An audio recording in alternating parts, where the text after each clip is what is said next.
That afternoon, I got a voice message from my dad. Don't come for Christmas. My lawyer will be in touch. I didn't reply. Just sent back one line, got it. But what they didn't know, I had just taken my name off a $340,000 loan. And that was only the beginning. The kitchen smelled of melting butter and roasted meat. A quiet Christmas evening was unfolding in a small Denver apartment. Ethan, 34, stirred the sauce while glancing at his buzzing phone. A voicemail from his dad. He wiped his hands on a dish towel and played the message. His father's voice rang out, cold, detached, devoid of warmth. Christmas is canceled. Expect a call from my lawyer. Ethan froze. He didn't sigh. He didn't flinch. He simply stood there, unmoved, another Christmas gutted by bitterness from the man who was supposed to love him the most. He tapped out a simple reply. Got it. Then turned back to the stove, as if the voicemail had been nothing more than a spam notification. But deep inside, something quietly broke. After dinner, he sat down at his laptop, pulled up the mortgage account for the house in Arizona, his parents' house. The numbers stared back at him, $340,000. A loan signed by 3 people. Years ago, Ethan had added his name to help them buy their first real home. No anger. No revenge. Just clarity. A decision as cold and final as his father's voice. Removed his name. No more ties. Outside, snow began to fall. Inside, Ethan took a sip of wine, leaned back in his chair, and closed his eyes. Not sad. Just lighter. In a way that almost felt like grief. 2 days later, Ethan's phone lay face up on the kitchen table. The screen lit up, dimmed, then lit up again, like a restless breath. 5 missed calls from Dad. 12 from Mom. 30 from Chloe, his younger sister. And the rest? Unknown numbers he didn't need to guess. Their lawyer, no doubt. 67 calls in under 48 hours. But Ethan didn't answer. Didn't respond. Didn't react. He just sat there, still as the snow outside the window. Not out of anger, that had faded long ago. But because forgiveness has limits. And his had been crossed too many times. A voicemail appeared. He tapped to listen. The first one since Christmas night. Ethan, this is Mr. Daniels, your parents' attorney. I believe there's been a serious misunderstanding. Please call me back as soon as possible. The voice was urgent, yet professional. The kind of tone only people who've mediated broken families too often know how to use. Ethan stayed silent. His eyes didn't blink. His pulse didn't change. He had seen this coming, and quietly prepared for it long before. Later that afternoon, he walked through the snowy park. No headphones. No phone. Just the sound of snow crunching beneath his feet. An elderly couple shared a cup of cocoa on a bench. A child fell while skating and laughed it off. Ethan stopped, looked up at the pale gray sky. And in that quiet, he remembered. The last time the whole family had dinner together, 6 years ago. Back then he still believed that maybe if he tried harder, gave more, swallowed just a little more pain, things would change. But some things don't change. And some love, once used too many times, simply runs out. He didn't want an apology anymore. He just wanted silence. 3 weeks before Christmas. Dinner at his parents' house. Dry roast chicken, cheap wine, and a kitchen colder than the snow outside. Ethan sat in his usual seat, trying to keep the mood light with a few questions. Then he asked, "So, any plans for Christmas?" His mother looked up for half a second, then quickly lowered her gaze, slicing her chicken as if she hadn't heard. Chloe, his younger sister, let out a half-laugh, half-scoff. "Zach and I are going skiing with his family. The lodge is already booked. No room left, Ethan." No eye contact. No invitation. Just a casual dismissal, the kind that stings more than shouting ever could. Ethan forced a smile. Quietly, he reminded them, "I'm still paying the mortgage for this house. The utility bills. The car you're driving, Chloe. I don't ask for much. I just wanted to spend time with my family." Silence. Then, his father put down his fork and knife. His voice steady, cold as stone. "If it's too much for you, then stop paying. But don't expect to come with us." No yelling. No tears. Just a long, suffocating pause, the kind that tells you everything words won't. In that moment Ethan knew. He was no longer part of this family's picture, even if his name was still on the mortgage. As he walked away from the table that night, something inside him finally stopped waiting for belonging. He wouldn't beg for a seat anymore. He would reclaim his own peace, on his terms. A week after that dinner, Ethan sat alone on the couch. Laptop open, but he wasn't working. Just scrolling. He wasn't looking for anything. But the photo found him anyway. His entire family in Aspen, smiling in the snow. Wine glasses raised. Chloe resting her head on Mom's shoulder. Dad standing tall in a brand new winter coat. And the caption, colder than the mountain air. Whole family together for the holidays. Nothing but love, red heart. Ethan stared at the screen. No rage. No jealousy. Just a quiet emptiness. Like someone had gently snuffed out the last flicker of hope he didn't even know he still had. He closed the laptop. Then his phone buzzed. A message. From Dad. Can you send $200 more? The upstairs heater's broken. He didn't reply. Instead, he opened the photo again. Read the caption. Nothing but love. He let out a long breath. Opened his bank app. One by one, he reviewed the automatic payments with his name on them. The mortgage. Chloe's car. Utilities. Cancel. Because nothing but love shouldn't come with a bill. And sometimes, to truly love yourself, you have to walk away from the place you once called home. Ethan sat quietly in the dim light of his apartment. The only glow came from his phone screen, reflecting tired shadows across his face. The constant ringing had stopped. The flood of calls and messages from his family had dried up. Silence filled the room, heavy, but strangely freeing. He unlocked his phone and opened an old message thread from Chloe. Each text stabbed at his heart like a paper cut. Ethan, I need you. Just this once, please. I'm desperate. You're the only one who can help me. I knew you'd come through.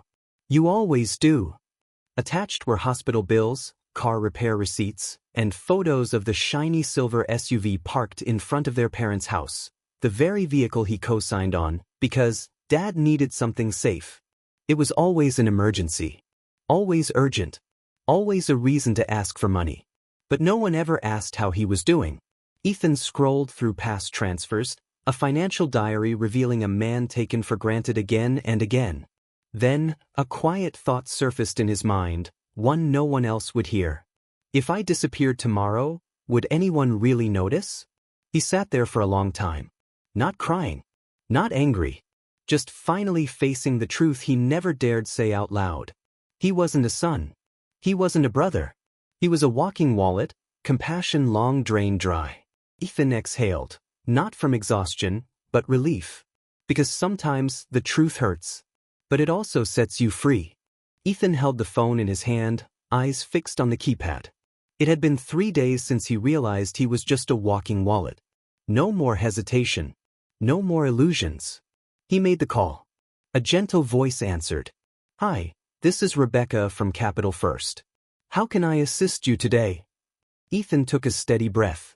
I need to remove my name from a mortgage, 5489 West Hill Drive.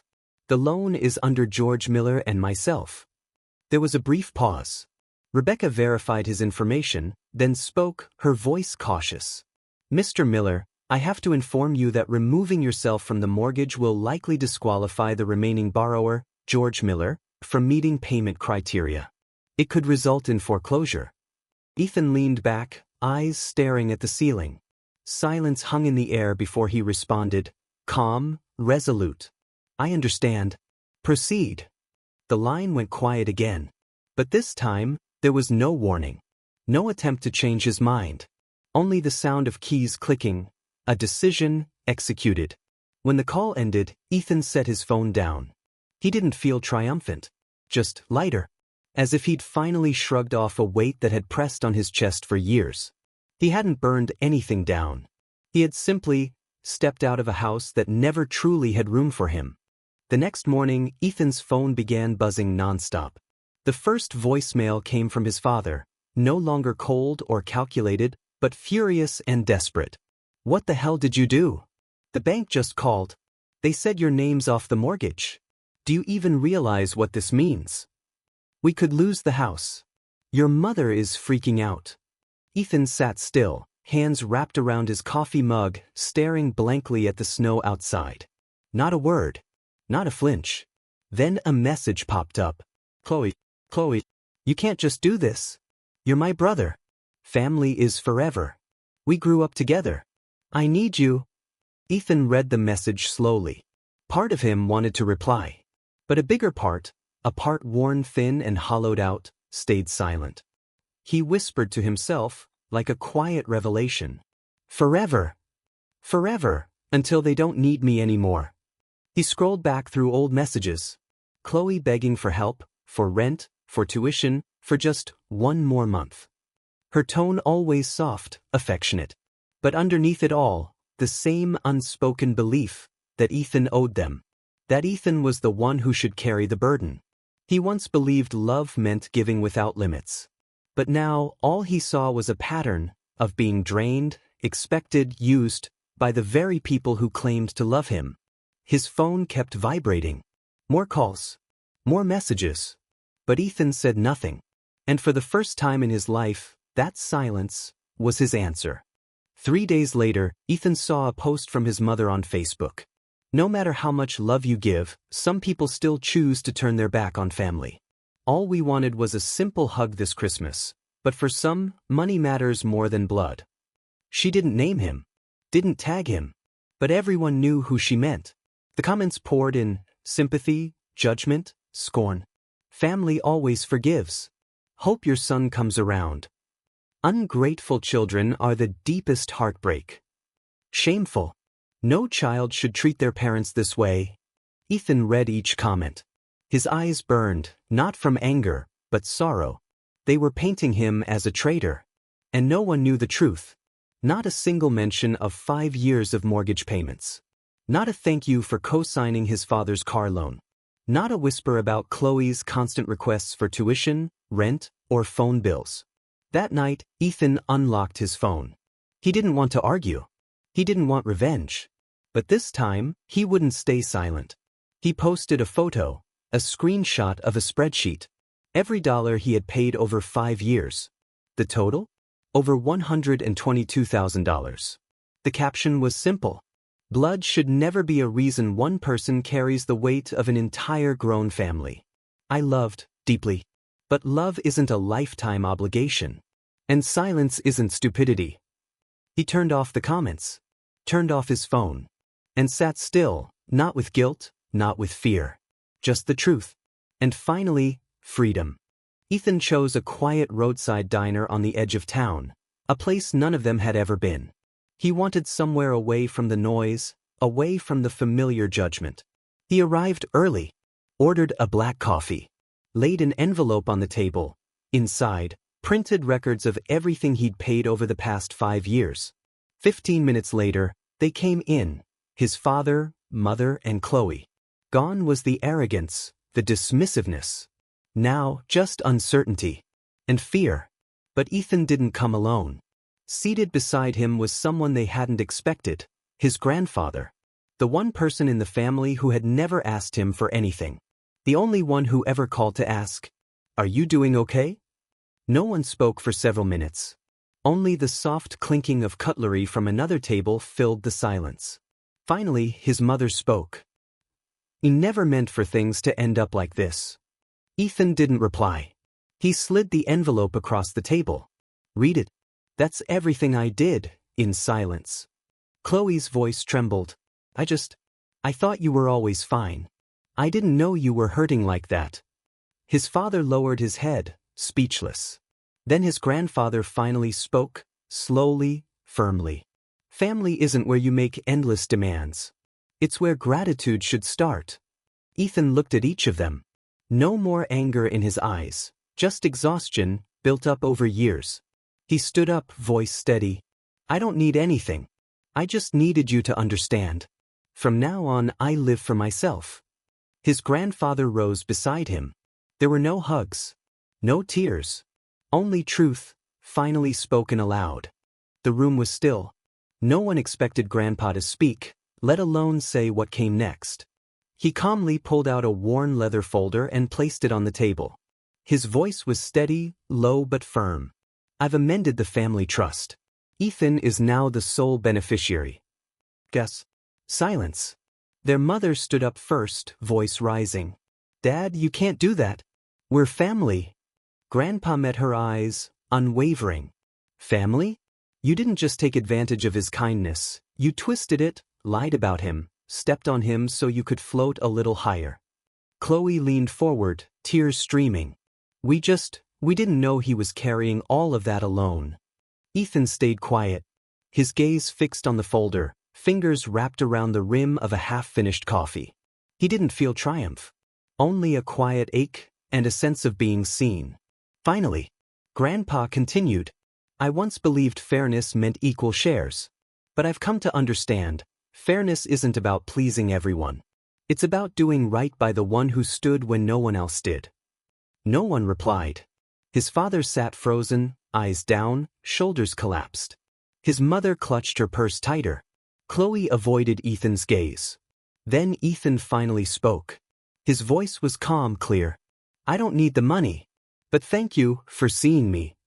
Grandpa placed a hand on his shoulder and simply said, It's time you lived for yourself now. No one spoke.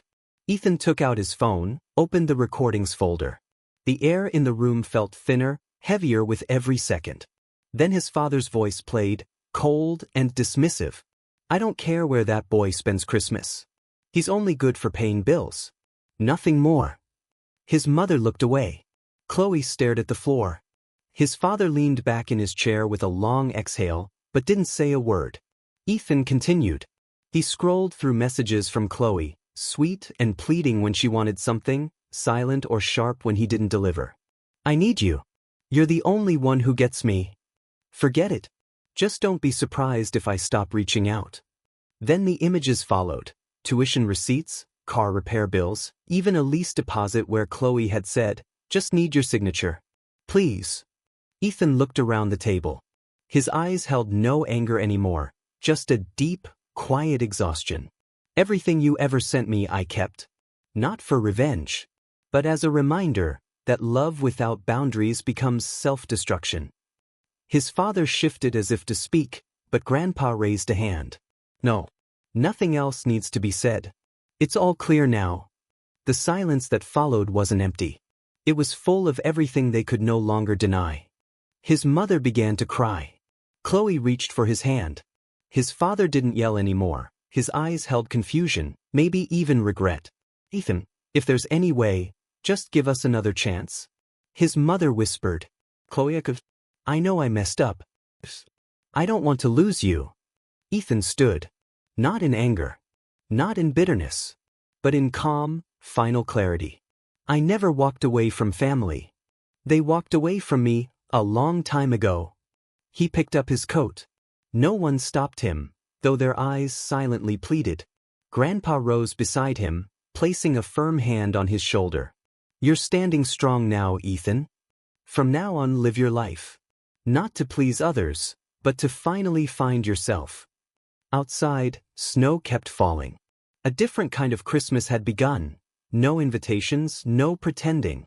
Just a man finally walking out from under the weight of being used. And for the first time in years, Ethan felt free. If you've ever had to choose between kindness and self-respect, you are not alone. We're here to listen, not to judge.